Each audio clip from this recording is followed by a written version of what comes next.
Hello, CUT Collective. It's Reverend Sheree here. I am elated to be here today because what I get to do is I get to take the Sunday sermon, break it apart. We get to look at it and to learn more because this is practical Christianity. We take these lessons and we find ways to use them in our life. We practice the principles.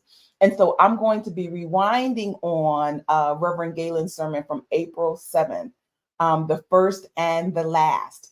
And so we are going to have a great time in this. Now, y'all know we working with the hardcore metaphysician. So this particular sermon is such a powerful lesson. So I'm excited to be able to go in and break it down, get some more insight into it, make sure that we really understand the law of our being. And listen, in the chat and in the comments, you're welcome to ask questions so that you may have a question about the lesson that you want him to talk about more. And so I'm here for you. I got my eye on the comments, my eye on the chat. And so feel free to engage and let me know what it is that you would like to hear. So with that being said, let me bring Rev onto the scene and we will get started breaking down the first and the last. All right. Good morning. Good morning. How you doing, Reverend Sheree? I'm lovely. I am excited. I'm really excited because this is going. So I get the benefit of going through the clips, right? I told you guys out there in the collective that you're welcome to share with me things you want me to pull from the service. So we'll get there. I'll start to get your clips, but right now I get to play it. I get to go and unravel and to think about like those parts that are like, that's hot. That's hot. I got a question about that. So that's kind of the way I think about it. It's like what I feel is like these are some powerful moments. And then also like, wait a minute, we need to unpack this some more. So you locked and loaded? I'm locked and loaded. Great. All right. So the first thing I wanted to do was just to share the scripture that you based the lesson on. So you're working with the scripture from Isaiah 44:6, thus says the Lord, the King of Israel and his Redeemer, the Lord of hosts. I am the first and I am the last. Beside me, there is no God. And so you're working with this concept called the law of being. Now I'm going to play this clip first, and then I want to talk more about that. I want to make sure people understand the law of being because it is the absolute heart of your lesson. And I think that it can be missed, or you may not even recognize that you have been you've been working with the law of being, but maybe not calling it that. Does that make sense? Absolutely. Yeah. All right. So I'm gonna play the first one. Orange seeds create orange trees that create oranges. Orange seeds cannot produce apple trees.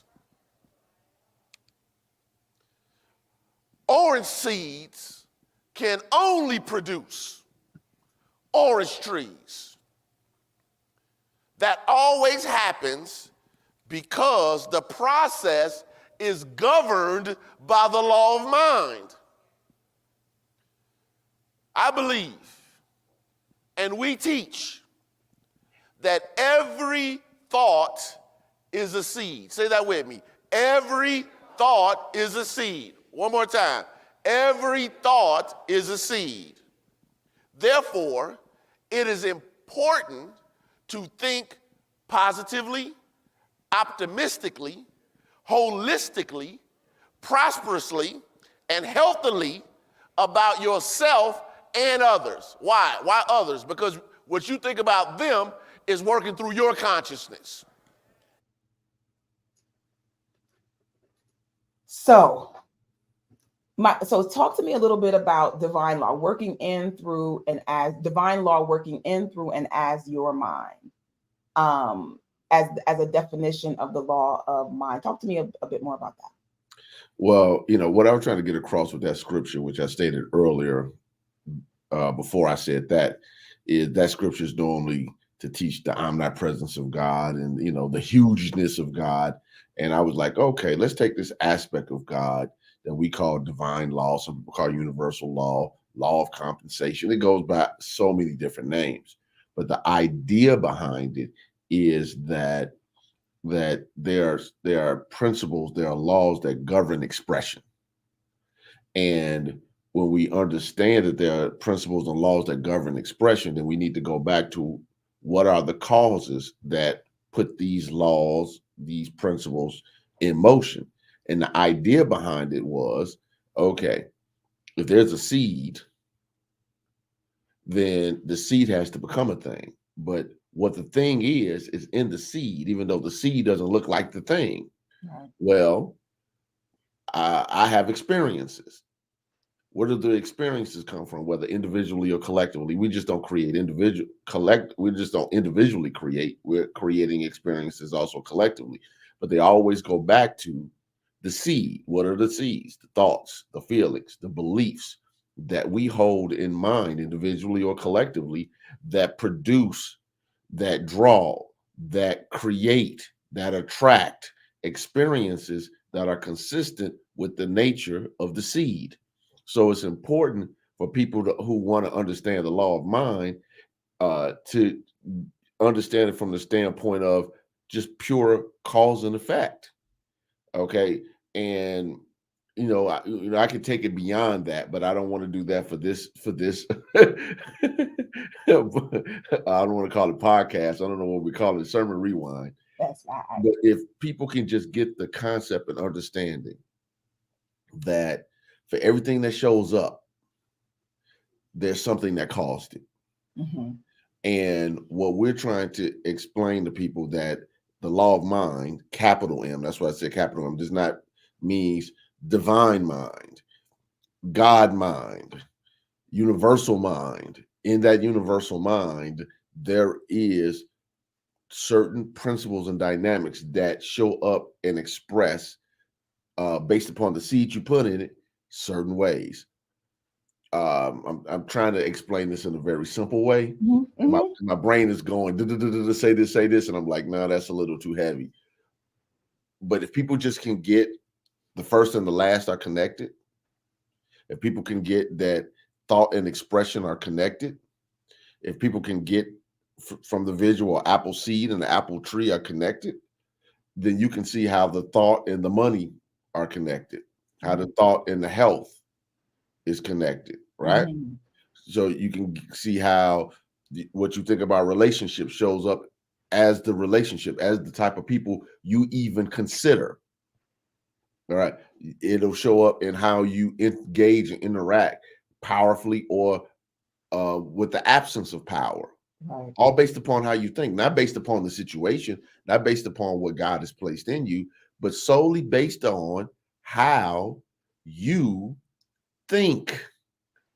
Therefore, Charles Fillmore wrote that to man, meaning humankind, God is given, this is a paraphrase, but it's the gist of it, God is given the most powerful, given the greatest power in the universe, the conscious power of thought.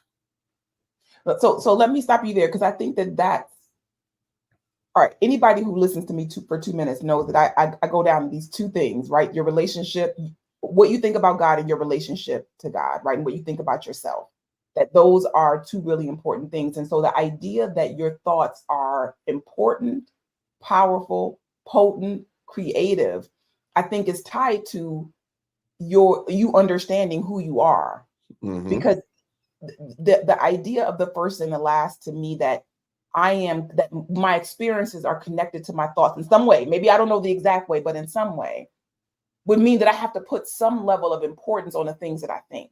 Mm-hmm. And have to believe that on some level I can be in control of what I think. Mm-hmm. And I think that that's one of the places where we can struggle if you've been on the idea that things are happening to you because of these external situations, that these are the cause. The cause is the reason that I'm having financial difficulty is because, and I'm dealing with something like, my parents didn't have money, or any of those kind of excuses that come out of our experises. Well, okay, excuse me. I was about to jump in. Please finish. No, go. It just reminds me, many years ago, Reverend Norton, Reverend Wells, and I, before our current roles and what we do, we did a seminar. We called it "The Mind, the Mystic, and the Master," mm-hmm. And it was based upon this old Unity manual called "The Holy Spirit Regeneration." It's long out of print, And, actually, I've seen people, Reverend Beckwith, I've seen some people in conscious leadership, a whole bunch of people use this basic framework. But I remember where it came from. You've been around long enough, you remember where something came from. Not saying anybody stole anything. We're all borrowing from previous traditions and theology. That's what theology is. You add to it and you borrow. But it was 4 stages. They called it the mortal, the metaphysician, the mystic, and the master. And at the mortal level, life happens to me. All right. So you're a victim of circumstance.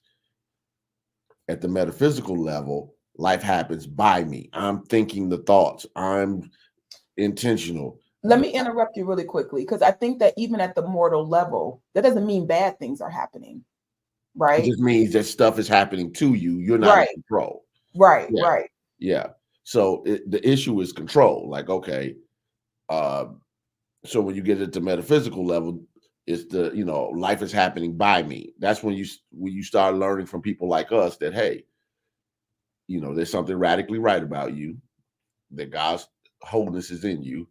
You have to change your self-image. You have to change how you think about yourself, and then you can take control of your mind, which allows you to have greater capacity to control your life. Now, I'm not talking about life in general, because some people in metaphysics think that when they control their mind, they're controlling everything around them, and without thinking that everybody else has free will, which is a whole different conversation. Then there's the master, which is life is happening through me. And then the mystic, life is happening through me, and the master is life is happening as me.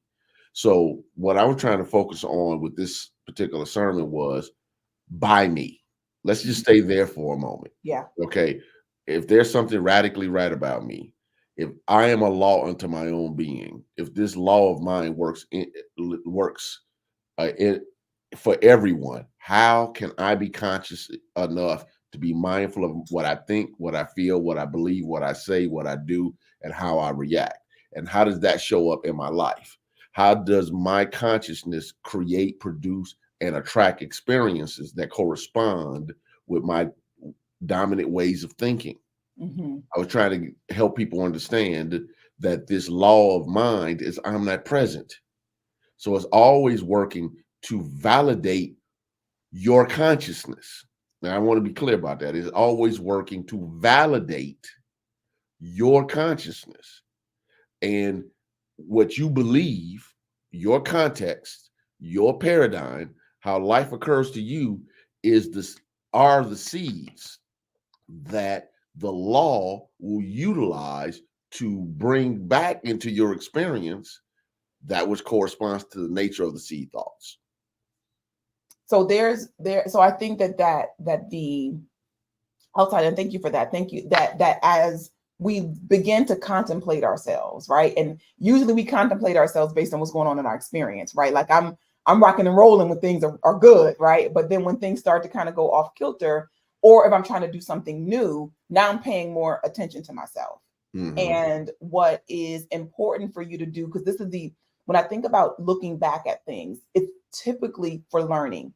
Some people look back at things and they sit in them and they start to stew and have feelings of regret and that kind of thing. But if you look back for information purposes, to say, okay, this was the experience, and try to get back to what was I thinking? What are the thoughts that kind of like were happening before this? And I don't mean necessarily just the immediate thought before it, but it's kind of like, what have you been thinking about? What's been the vibration of your thinking in general? And then you can get to some specific thoughts that that took root. And I'm not going to jump too far in, because I'm going to talk about the root and taking seed. I pulled a couple clips on that, but let's talk about this. So one of the ways that the law of being is expressed is through a very simple phrase that one of those simple gut punchers that Reverend Johnny Coleman would say, and you broke this down, is I am the thinker who thinks the thought that create the thing. And so I'm going to play a little bit of it. I think I pulled a couple of things out of this, but I'll play this one first. I'm aware that millions exist, but I'm aware of it as a part of my being. I'm aware that people can get healed through a change in consciousness and prayer and meditation, but am I aware of that in my being? I'm aware that there are people in happy and loving relationships, but am I aware of that in my being? My awareness, your awareness of being, gives form and shape to God's unlimited potential. Your awareness of being gives shape to God's unlimited potential. Talk to me some more about that. Talk to me some more about that. I was just changing terms, actually. When we learned it, we learned that under the concept of the substance of God. God's idea of perfect form, unformed mind essence, and all of these terms that if a person hears it and they don't have a metaphysical new thought context, it might just go over their heads. So what I've been using lately is unlimited potential or infinite potential or infinite possibilities, etc., to help people understand that when we're saying substance, we're just saying the potential that could be anything. Right. All right. So your awareness of being, your consciousness, what you are conscious of being. And let me just even put this even deeper, even at a subconscious level, because a lot of this stuff is on automatic. What you've accepted as a part of your awareness of being, whether you're consciously thinking about it or not right now, is a part of that which is shaping God's unlimited potential to be a definite thing in your life, world, and affairs. That's why I said, I don't know if you're going to pull the clip up later, that the same law that makes you healthy is the same law that you pull it. Okay, I'll deal with that when it's time. But that one's coming. But I just want you just to think that your consciousness is your awareness of being. Okay. And I can't have something that's not really truly a part of my awareness of being. I might be aware of it in general, but am I aware of it as a part of who I am? Am I aware of it as a part of my way of being? For example, as I said before, there are people who believe that, okay, billions of dollars are available, but consciousness functions like a thermostat in your home. So if you set your heat on 72 degrees, if the temperature drops, the heat will come on, the furnace will turn on, and it'll pull your heat up to 73, and it won't kick back on until it drops to 71.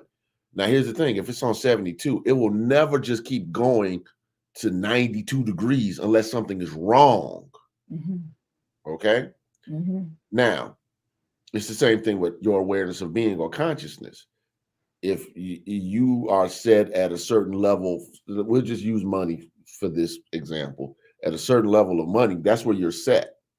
Now, if something happens where you drop below, all of a sudden, every faculty in your mind is open and aware. Understanding and imagination and all this, you're in your creative space, because your consciousness says, no, this is below who I am. I can't live like this. Therefore, you start to do the internal work and take the external actions to get you back to where you belong. Now, here's the thing. Those same actions can take you way up here, but they don't, because that's not a part of your awareness of being. It's not your consciousness.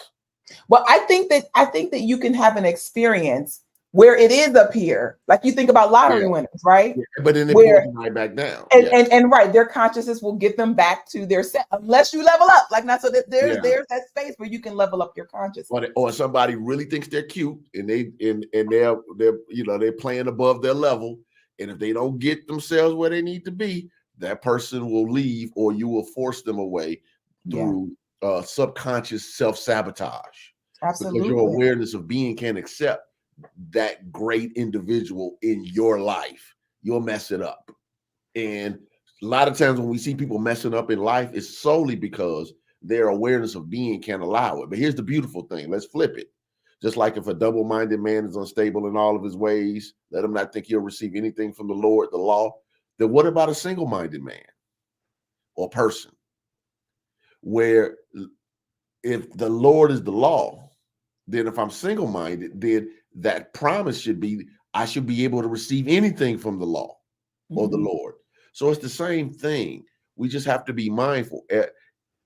What we're telling people in New Thought is God is good.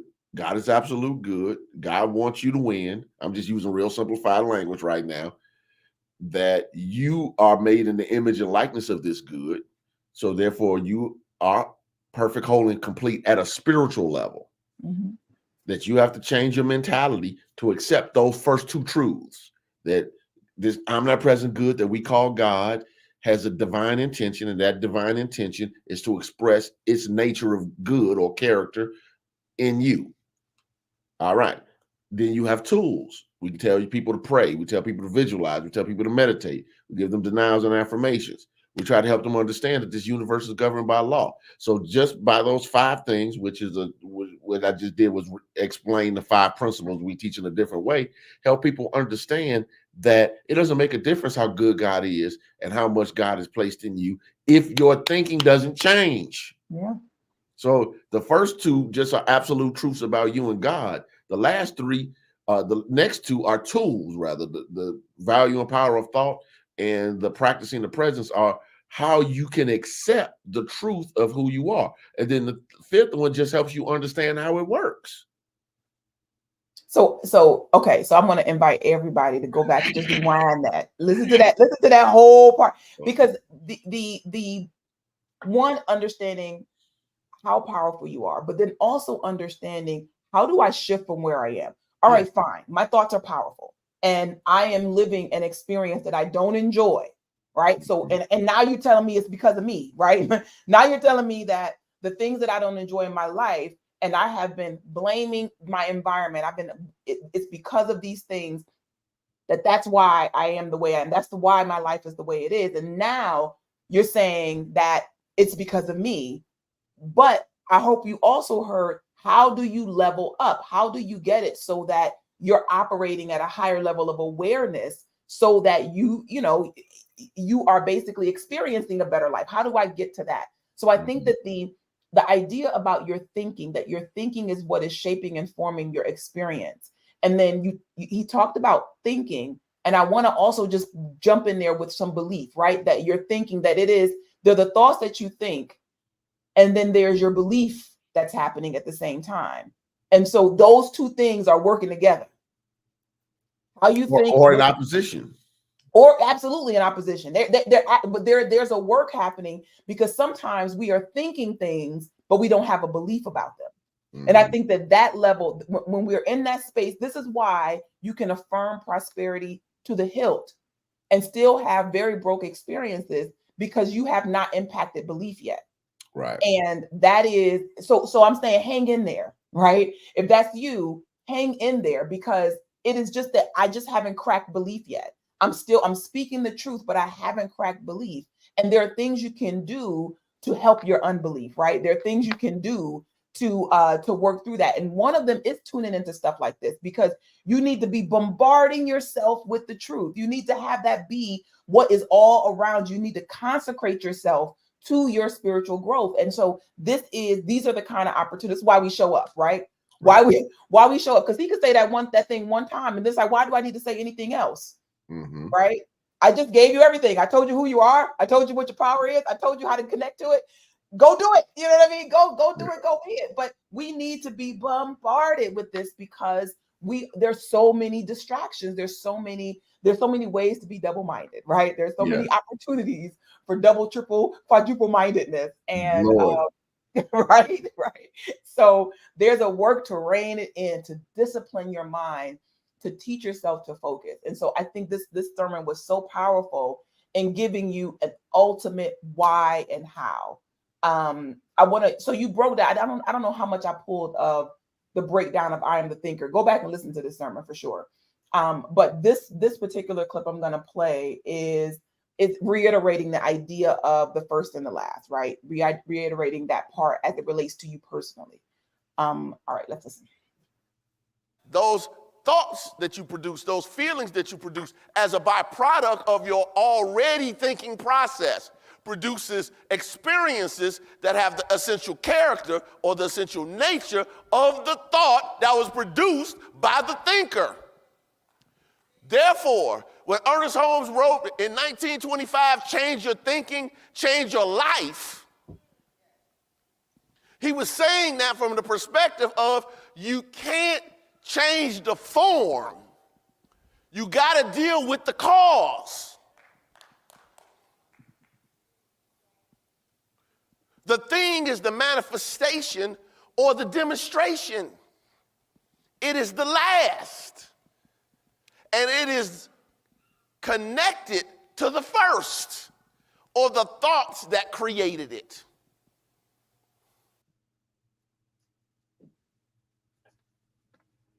Look at you smiling like, yeah, that was good. I was doing some work. That was so the image that popped into my mind at that part of the sermon, and old, some of our classic basic truth.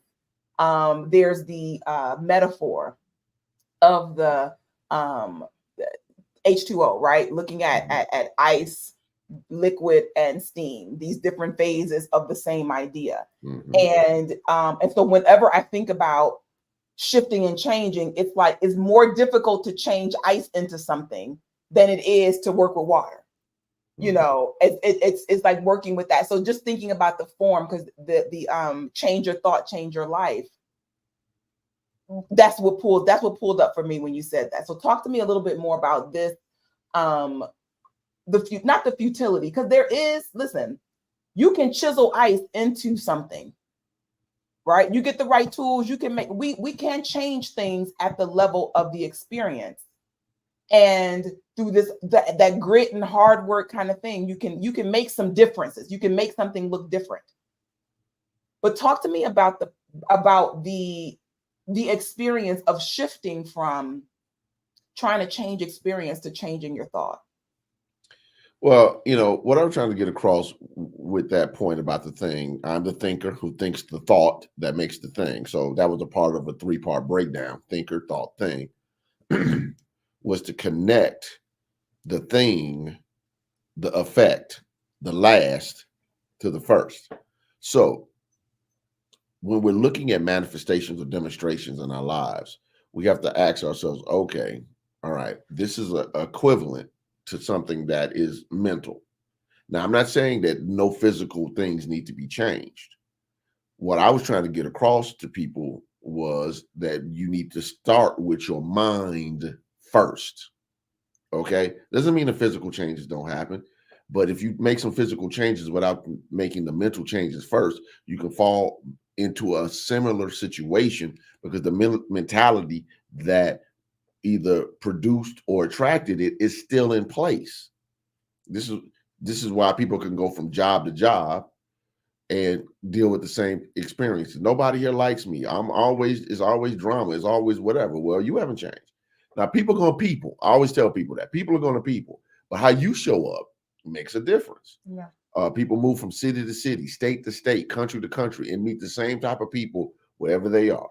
I'm popular for saying in my classes that a victim always has to attract a victimizer, and a victimizer always has to attract a victim. Why? Because they fulfill each other. It's law. Therefore, if you don't change your mind, even though you move, even though you change cities or states or even countries, even if you get divorced or whatever other external thing you do, go do those things. However, if you don't change the mentality, right, then you can end up in the same type of situation. Or let's just use relationships for example, because that's your thing. You love to talk about love and relationships. I love. But let's say, so, for instance, somebody is in a poor relationship, maybe even abusive, and they get out of that rightfully so bad situation or circumstance. But what has to happen on the back end of that? The creation of a new self-image. All right. Self-love habits, figuring out triggers, figuring out what made me stay in that situation? What beliefs am I holding up? People, if you go to a therapist, they're talking about your childhood. They're pulling up things that were a part of your early mental structure. And why do they do all of those things? Because they're trying to get and understand your identity.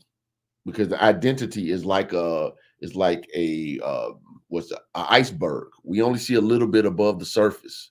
The majority of it is below the surface. And therefore, when you understand that you have a lot of beliefs wrapped up in your identity on what a relationship in this context means. When you show up in interaction with another individual in the context of relationship, you bring all of that, whether it's true or not true, it's true for you. Whether you're conscious of it or unconscious, you're still going to express it because it's a part of your awareness of being. So what I'm saying, and I think what our movement is saying is, let's start evaluating the beliefs. Why do I believe this? Right. Why am I acting this way? Why am I saying these things? Whether they're good or bad. Some people are in a relationship, they only know how to be in a relationship from the standpoint of, if they're not a Superman or Superwoman, they can't be in a relationship because their relationship is not based upon give and take. It's based upon give so I can be approved, because maybe that was their childhood paradigm. Yeah. So I just think that people don't stop long enough to do evaluations on their own lives. And this is why people like you and I exist. We help people get there. And it's not just us, it's therapists, and there's other religious beliefs. We're not saying we have the trademark on truth. I think what the uniqueness of what New Thought brings to the table is we look at the person holistically. All right. And as we look at a person holistically, we start with something that is very different than most religious beliefs. We start with what's right about you, and we work from there. A lot of religious beliefs and a lot of philosophical frameworks work from the standpoint of the broken, what's wrong, the mistakes, the past, the pain. We don't start with the pain. We don't start with the past. We start with Genesis 1:26. You're made in the image and likeness of God.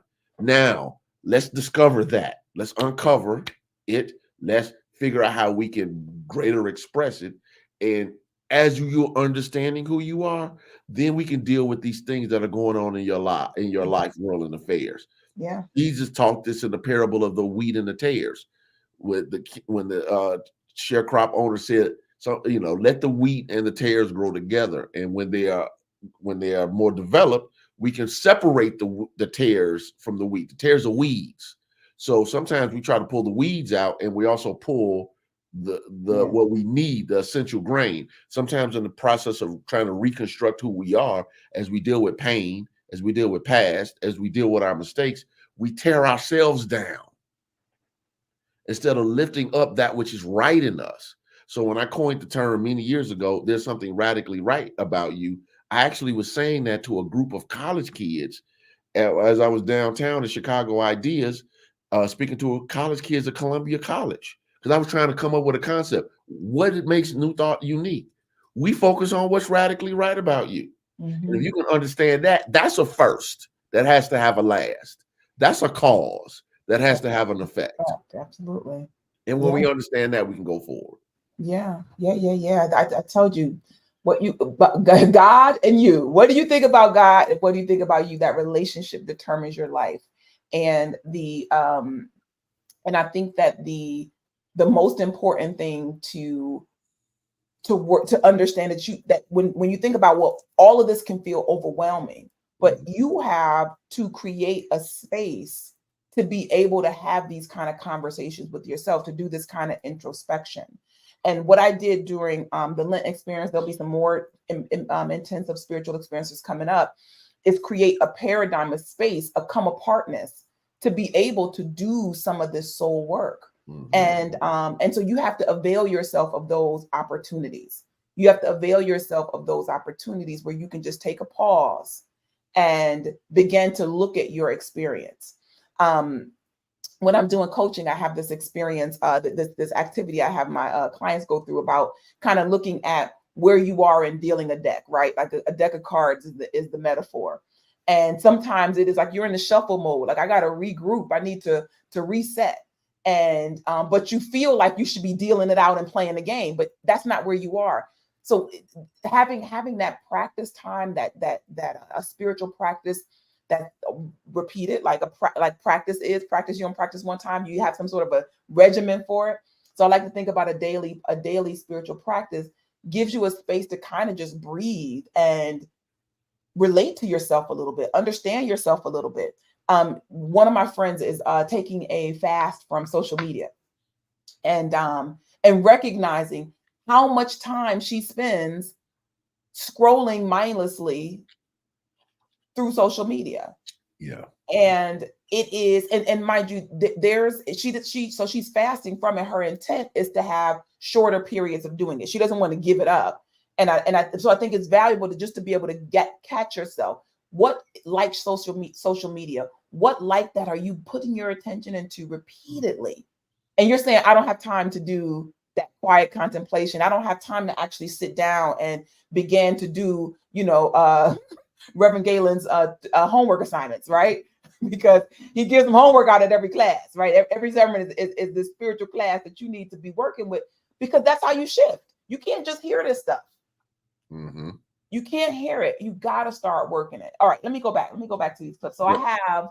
Let me just say one thing real quick. Yes, please. So I think that it's important that people to recognize that the mind, like anything else in nature, will follow the path of least resistance. So you already have ways of being that are consistent with wasting time on social media, procrastinating, not getting things done, whatever. That's already established belief, already established mental groove ways and pathways. So when you're talking about shifting, that means you have to disrupt that which is already established mentally, and now create new pathways through which the law of mind will work through with the ease of non-resistance. So this is why some people automatically flow to prosperity, healing, well-being, and love, and other people it's much harder. It's the pathways that you create, and this is just a metaphor. Some people's pathways are full of potholes, full of detours. They got bear traps on the road. They got the trees falling over on the road. There's fire trucks blocking it. So it requires a lot more effort. And some people are really good in prosperity, but they're not so good in relationships. Mm-hmm. It's the pathway. Everything will follow the path of least resistance. So therefore, this is why, and we can move on, New Thought in our brand at least teaches denials and affirmations, because you got to have a no. You got to have a disrupt. When my mom was, when I was little, my mom would say, cancel, order, which she would say that a lot. And I didn't it's just, I thought it was funny. But what she was really doing was disrupting her thoughts. Yeah. All right, go ahead. Yep. Cancel. That's a good one. It's a great denial right there. Cancel. Grab control of your mind. You can't contemplate sickness to produce health. You can't give your attention to everything that's wrong and expect to produce right results. That is a violation of divine law. You're trying to go left, but going in the direction of right. I'm not saying that you shouldn't address breakdowns. I'm saying that even the way you think about breakdowns determine what they are to you. I'm going to play this next one too. The same law, Reverend Norton, that makes you prosperous is the same law that will make you broke. He's saying the same law that makes you well is the same law that will get you sick. He's saying that the same law that makes you happy will be the same law that makes you sad. This is the metaphysical interpretation of what Job said. The Lord gives and the Lord takes away. The law gives.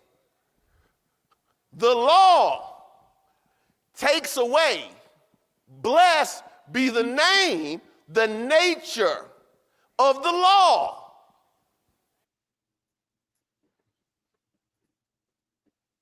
Okay. All right. There's a lot there. Yes. There's a lot there.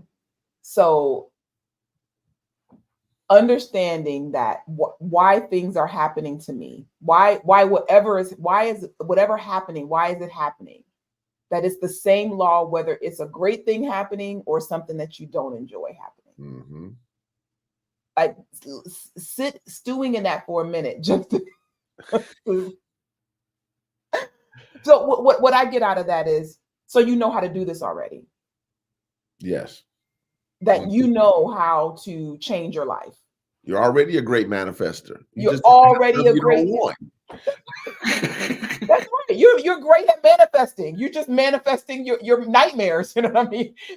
You're manifesting what you don't want. I'm attracting the same thing. I'm an attractor. I'm just attracting things I don't want. Yeah. It's the same law.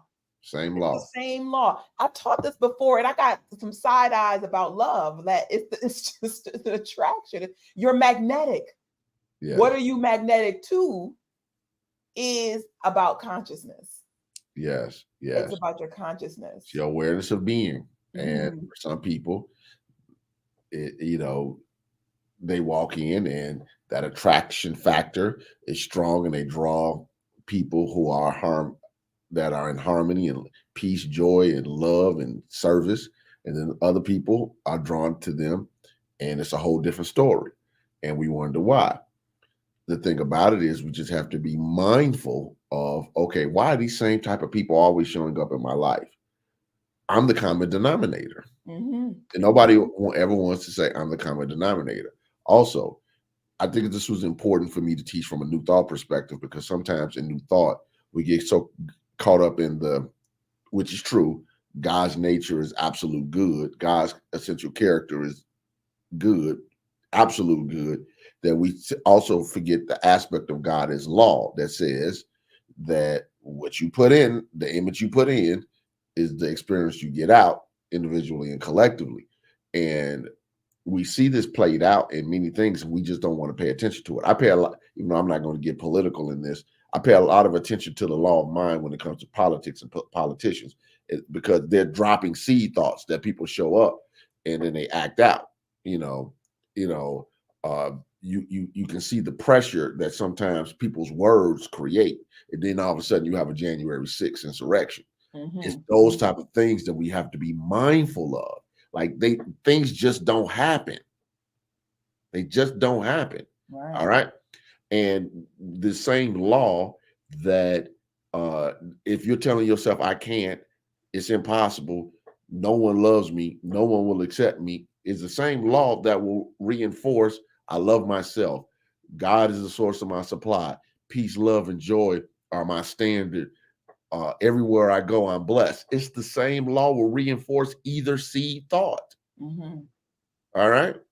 And that's difficult for people to understand, because, some people just want what I call the kumbaya New Thought, where everybody's holding hands and everybody's loving each other, and nobody has to be mindful of the type of consciousness they have. Mm-hmm. But any religion that leaves you the same way they found you is not challenging you. Right. And I discovered very early on that part of my brand of teaching New Thought is I'm the challenger. Now, that's not everybody's job. It's my job to be the person that's challenging the way you think and the way what you believe and why you believe it. Okay. Mm-hmm. I'm the lover. And that's fine. I get that. Remember who was our buddy that passed away in Jamaica? She was the assistant minister in the Jamaica church. Oh, yeah. Claudia. Remember we were at the POT site visit, and she was telling us about how she would tell people about the weddings and the women get married. And I called her the wedding whisperer. She was giving all these concepts about how you attract a husband. And I was like, you're like the wedding whisperer. That's good. she was completely convinced of it. And because she Yeah. was so convinced, she could talk to other people about it, and they were convinced about it. It was the funniest thing to me. And so when I think about her, I always think about the wedding whisperer. Wedding whisperer. Yeah. I love that. I love that. Yeah. But behind all of that, one of the things I think is I was grateful is when I figured out what I bring. Like you Yeah. figure out who you are. This is who I am right now. That could shift and change, right? And it's not to say you do just one thing, but Yeah. to understand, I talked about this to be intentional about it. So one of the things that I do in these spiritual immersion experiences is I give you a one task to do for the day. And so one of the tasks was to be mindful of how you walk into a room and to be purposeful. I'm walking into this room I'm bringing into this room, and it is literally like so I'm coming in to bring harmony. I'm coming in to love. I'm coming in to bring excitement and joy. I'm coming in to bring calm and peace. Like, what is your purpose for walking in to that room? And do that before you walk in. Yeah. And so just one day of practice of that. One Yeah. day of practice of gratitude that comes integrated. You know what I mean? Those things help to shift your mindset. So I want you to know that when we talk about this practical Christianity, that it's not meant to overwhelm you. It's not meant to make you feel like the task of changing is so difficult. That this is just to begin to think in a new direction. He talked about you want what's right, but you keep walking left. So what if you just stop? Maybe the first thing you need to do is just stop walking, right? And what we're trying to do is I'm trying to go right, but you just didn't stop first. Just stop in the left direction first. Take a breath. Like, let me stop doing the thing that's creating the experience I'm having. Yes. Then we can get to what do I need to be thinking in order to have the experience that I want to have. Mm-hmm. Like take it step by step, whatever the baby step you need to take is. And some people's baby steps are going to look huge to you. Some people's baby steps are going to look like, did you do anything at all? But it's your step. Yeah. It's And your I think stop is so important. Mm-hmm. Is underemphasized. Everybody wants to get to what do I need to do? And the first thing you need to do is stop doing what you don't need to be doing. Yeah. That's the first step. Okay. The first step to becoming sober is to put the alcohol down, put the drugs down. Don't go see the drug dealer. Don't go to the store to buy the liquor. Get the liquor out of your house. You got to stop first. Okay. Mm-hmm. This is why and I use this example because I've had so many family members have to deal with, unfortunately, the problem of substance abuse, whether alcohol or drugs is. Normally there's the detox. Yeah. You got to stop. And they know that people who have lost control of themselves, the hardest part of the process is stopping. Yeah. Okay. All the energy has to go into the stop. Okay. Stop is leave the broken relationship. It doesn't mean immediately go get into another one. Exactly. All right. It's the stop and recognizing, okay, I need to get me together. I need to do my inner work. I need to be clear about what I want. And what you were doing, I would call setting an intention. What is the intention that I'm seeking to create right now? All right. Because when I have an intention, it focuses my energy. I tell people the secret to New Thoughts teachings, which is just truth teachings and how consciousness works, is concentration. Yeah. Can you concentrate? Can you keep your mind focused on what it is that you desire? Because intention will activate the power to bring about its expression. But a lot of people don't have intention. They just show up in space and think that that's good enough. No, you got to know the game you're playing. And, I'm a big basketball fan. The game of basketball is really simple. All the rules I've set up for two things: put the ball in the basket and stop your opponent from putting the ball in the basket. There are various versions of basketball: 5-on-5, 3-on-3, 1-on-1, half court, 21. We called it varsity on the south side of Chicago, where who first to get to 21. All these type of variations of the same game. When it's all said and done, is put the ball in the basket, stop your opponent from putting it in the basket. So when you have a life that you want to be exceptional, or you want the healing, or you want the breakthroughs, or you want the loving relationships, or you want the prosperity, understand the game. So what I was trying to help people understand is, in this game called life, this is the primary way in which you produce the results you desire. Now you can take this first and the last and apply it to anything you want. It is applicable. Yeah, that's principle.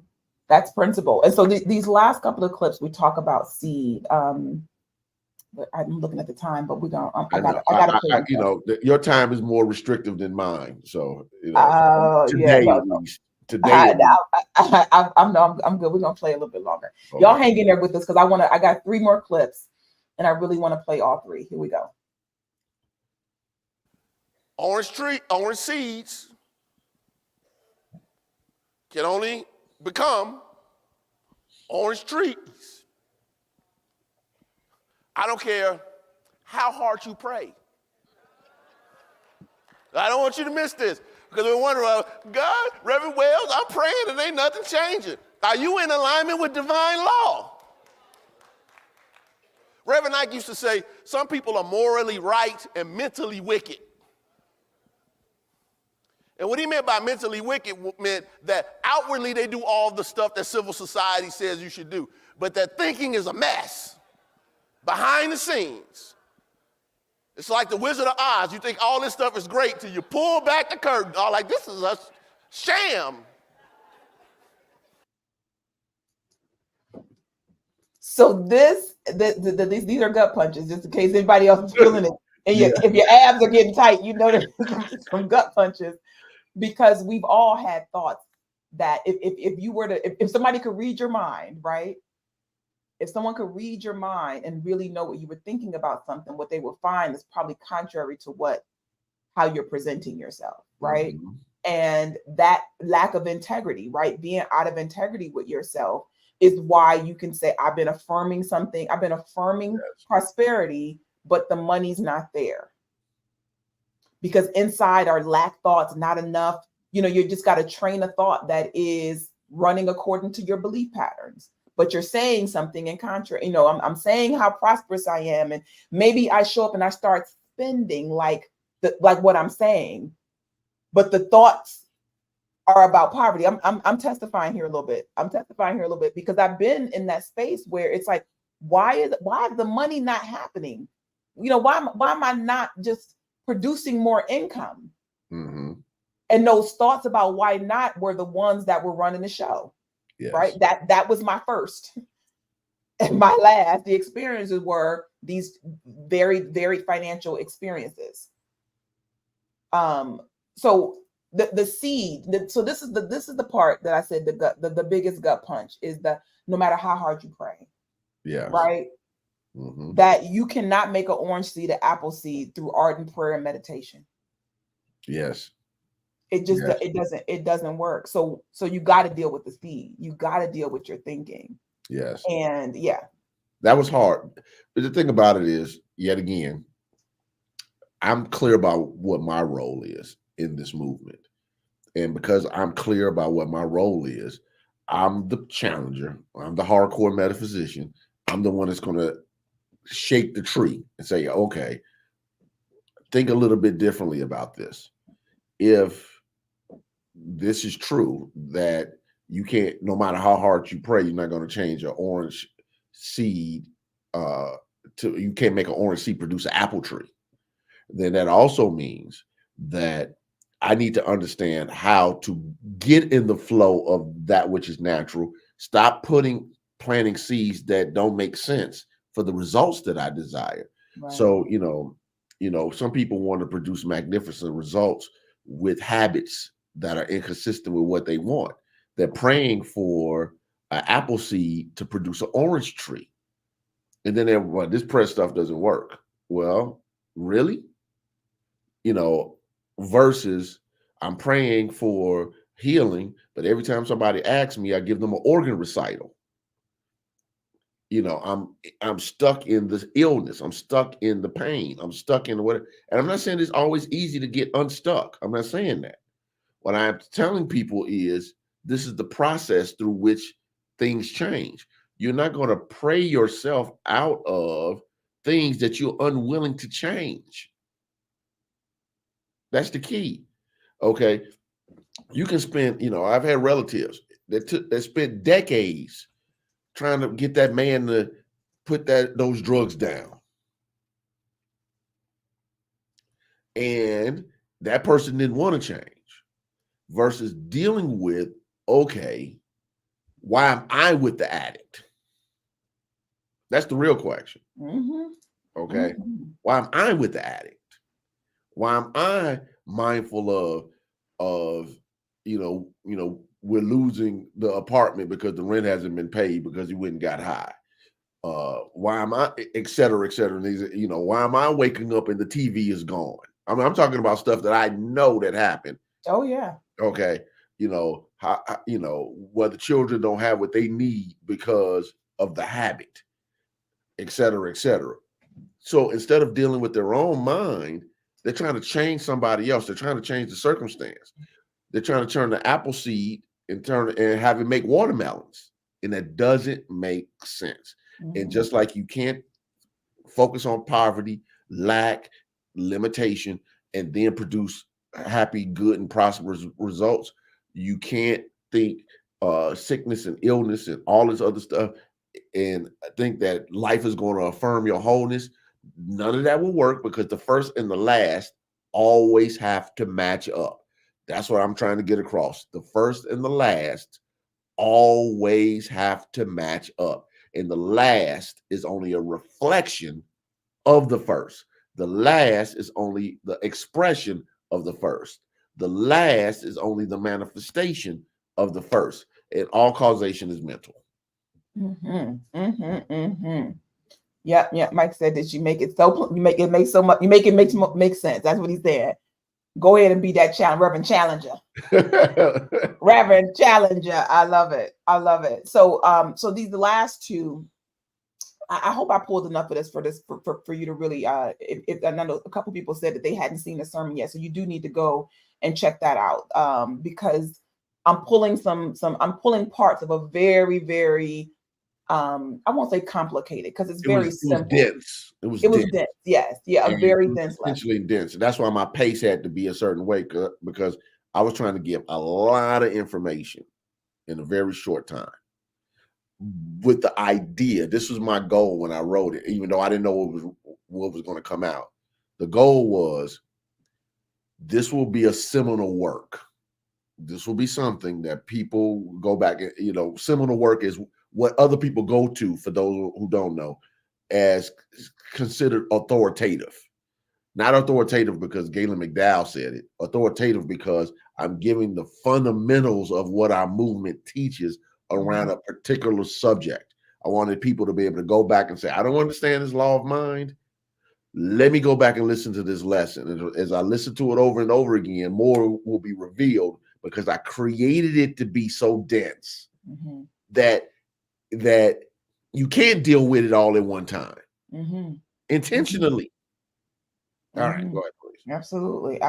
All right, here's the Father. This is about the Father and the Son. Oh, yeah. Well. The Father is your consciousness. And what you are conscious of being is the Son, bearing witness to the Father.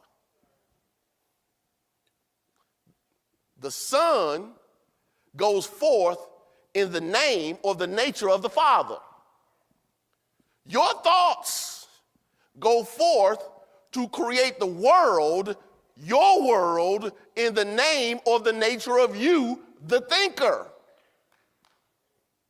I am the first and the last. Besides the law of mind, there is no God.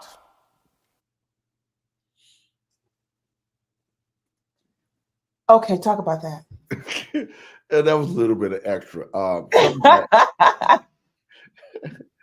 Now, let me just first of all state that is my interpretation of something Neville taught. Neville Mhm. Goddard, he was a Christian mystic of the 20th century.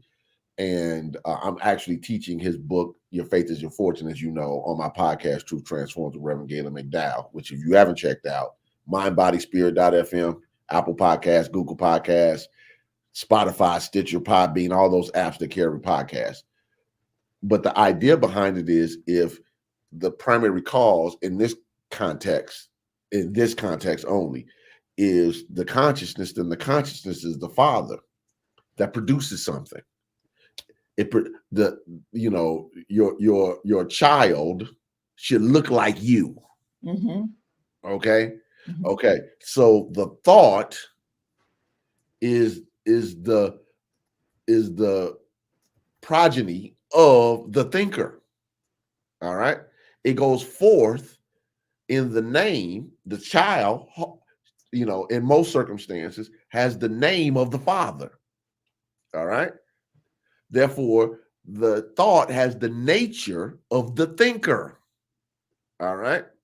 So, when I was growing up, I can remember, my maternal grandparents were really big on this about not embarrassing the family, not under their name. Mhm. That mattered to them. And when your consciousness has a certain essential character or nature, dominant ways of thinking and feeling and believing, what it produces, the children, the son in this context, goes forth to bear witness to what you've been holding in your mind. Mhm. All right. So people automatically know the Father through their interactions with the Son, because the Son is going to produce the thing, the expression. All right. So when they see the expression, okay, what produced this? The Son. What is the Son? The thought. The thought has the nature or the name of the Father, the consciousness that produced it. That's the gist of it. That's the simplest way I can explain it. That was Yeah. just an extra bonus on the lesson I, that I I, threw I, in there. I caught that. I'm like that. This is a whole lesson right here. Taking the Trinity and breaking it down, um, as mind idea expression Yes. in this context was dope. Yeah. So I wanted to make sure that I have that I pulled that in, because I think the takeaway that I got from the lesson absolutely was remembering that now my experience is a reflection of my thinking. My thinking caused my experience, like just that relationship dynamic. And I think that the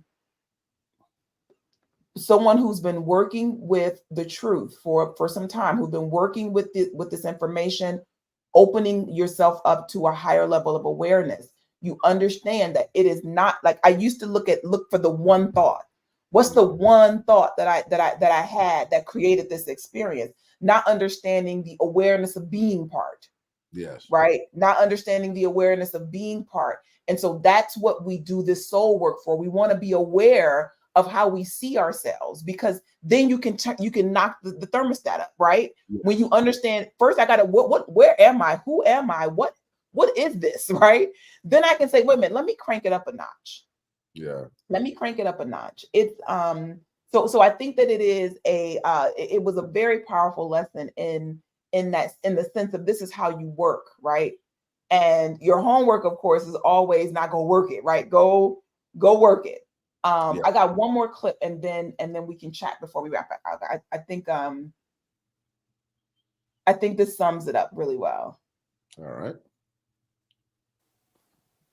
If you have a healthy thought seed, it will grow through the law of mind into the manifestation based on the pattern in the seed. And then the manifestation reinforces the original seed thought and helps you produce more thoughts, therefore more experiences of like manner. Keep it up there. Do you see the roots getting longer and stronger as it grows? Roots, by definition, seek out the sustenance from its environment to grow. In like mind, in consciousness, thoughts seek out people, money, energy, ideas, opportunities, and possibilities to bring the thought into demonstration. So I stopped it there because the first thing I got was what does my orchard look like? Like this. What is my orchard looking like right now? You should know how long I stayed online looking for the perfect image for that example. Oh my God. I worked with multiple examples of trying to explain that. I was like, I need the image because I knew what I was thinking, what was divinely downloaded, and I had to find the perfect image. And I'm relentless when it comes to research. I'm like, I'm going to find the perfect thing no matter what. But yeah, we need to take a look at that. And I think what I was trying to get across outside of the fact that once the seed becomes a manifestation, the manifestation reinforces the seed to produce more of like kind. I just want the picture up while you're talking. Go ahead. Yeah, more of like kind.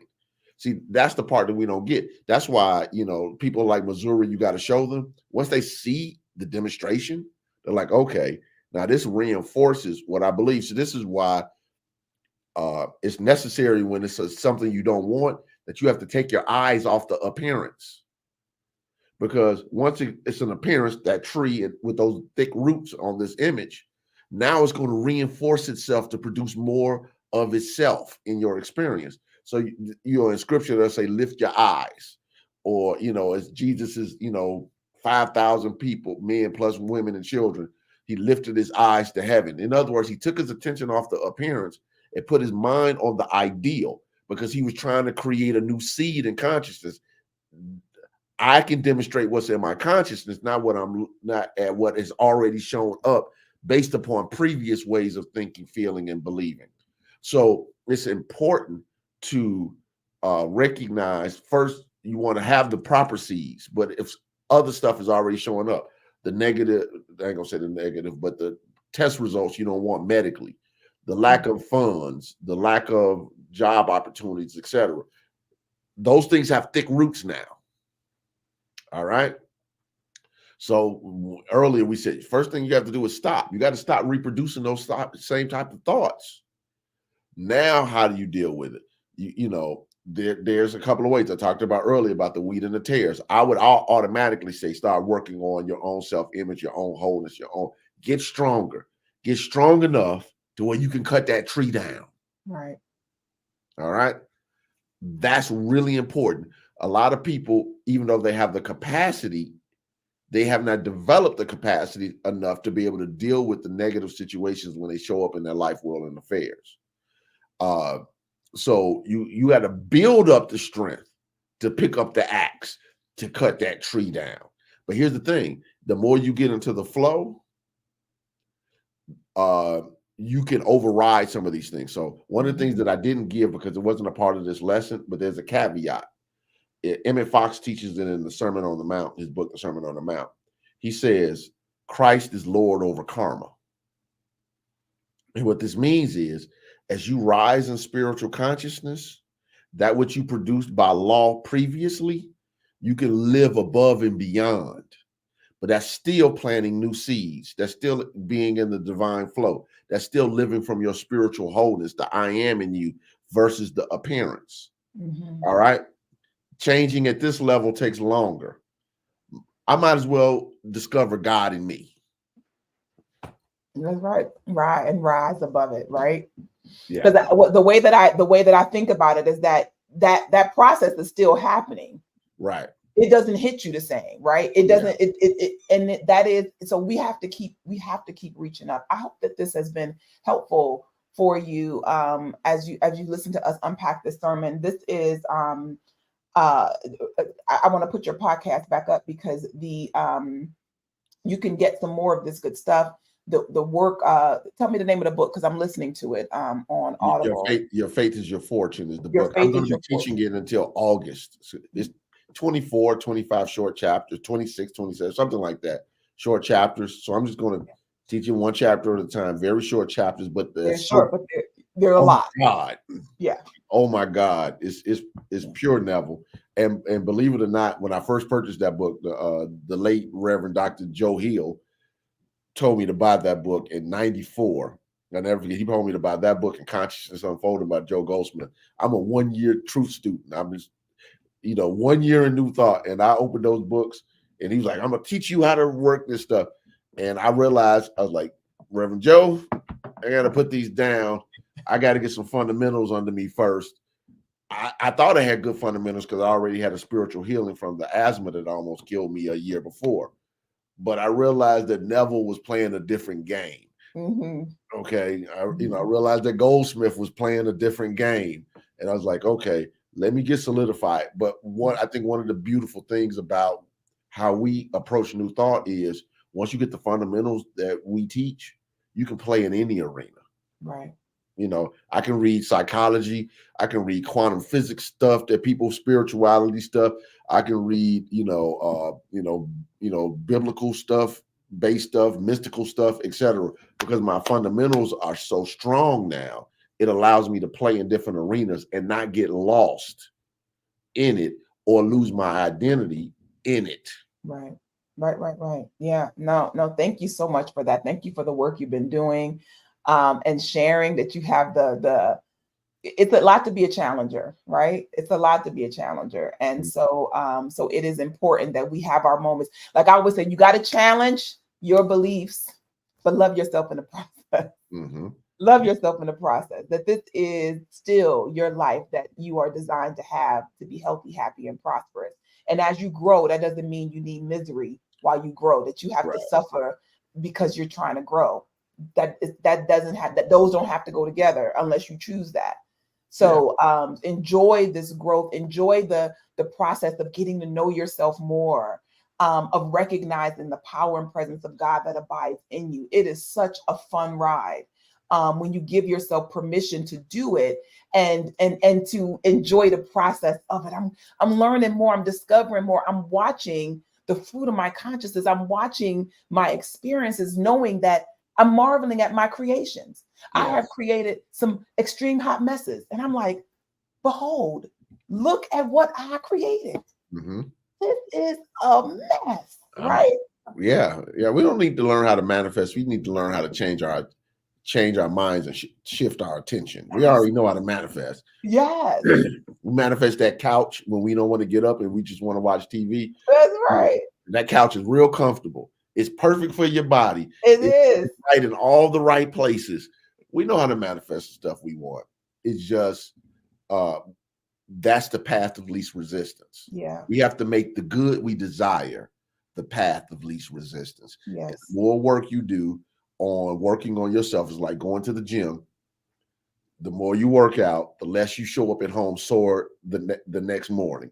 But if you work out that first week and you're going every day, every cell in your body is screaming, stop. All right. And when you start to work on your mind and start to develop your spiritual awareness, all those old thoughts, feelings, and beliefs are yelling, stop, because they are facing, hear me, elimination. Yeah. Those thought people in you know that they are on a death sentence. And they want to live because you've given them life. Your thoughts have your life in it, your intelligence, your substance in it. Therefore, they are working to play out based upon the essential character you gave them. So they know it's time for them to die.